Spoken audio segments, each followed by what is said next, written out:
एक बार विश्वामित्र जी और वशिष्ठ जी में इस बात पर बहस हो गई कि सत्संग बड़ा है या तप। विश्वामित्र जी ने कठोर तपस्या करके रिद्धियां सिद्धियां प्राप्त की थी, इसलिए वे तप को बड़ा बता रहे थे, जबकि वशिष्ठ जी सत्संग को बड़ा मानते थे। वे इस बात का फैसला करवाने ब्रह्मा जी के पास चले गए। उनकी बात सुनकर ब्रह्मा जी ने कहा, मैं सृष्टि की रचना करने में व्यस्त हूं, आप विष्णु जी के पास जाइए, वे आपका फैसला अवश्य कर देंगे। अब दोनों विष्णु जी के पास चले गए।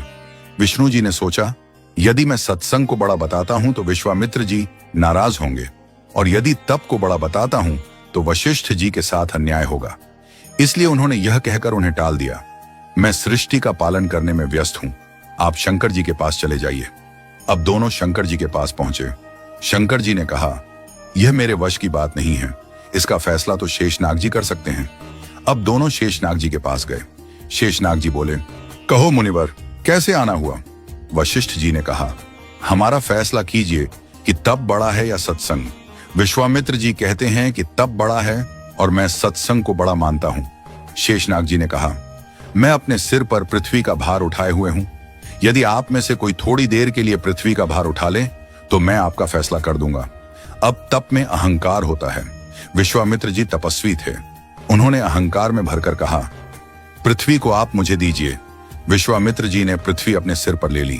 अब पृथ्वी नीचे की ओर चलने लगी। शेषनाग जी बोले, विश्वामित्र जी, पृथ्वी रसातल को जा रही है। विश्वामित्र जी ने कहा, मैं अपना सारा तप देता हूं, पृथ्वी माता रुक जाए। परंतु पृथ्वी नहीं रुकी। यह देखकर वशिष्ठ जी ने कहा, मैं आधी घड़ी का सत्संग देता हूं, पृथ्वी माता रुक जाए। पृथ्वी वहीं रुक गई। शेषनाग जी ने पृथ्वी को अपने सिर पर लिया और बोले, अब आप लोग जा सकते हैं। विश्वामित्र जी बोले, लेकिन हमारी बात का फैसला तो हुआ नहीं है। शेषनाग जी मुस्कुराते हुए बोले, फैसला तो हो चुका है। आपके पूरे जीवन के तप से भी पृथ्वी नहीं रुकी, लेकिन वशिष्ठ जी के आधी घड़ी के सत्संग से ही पृथ्वी वहीं रुक गई। इससे सिद्ध होता है कि तप से सत्संग ही बड़ा होता है। हमें नियमित रूप से सत्संग सुनना चाहिए।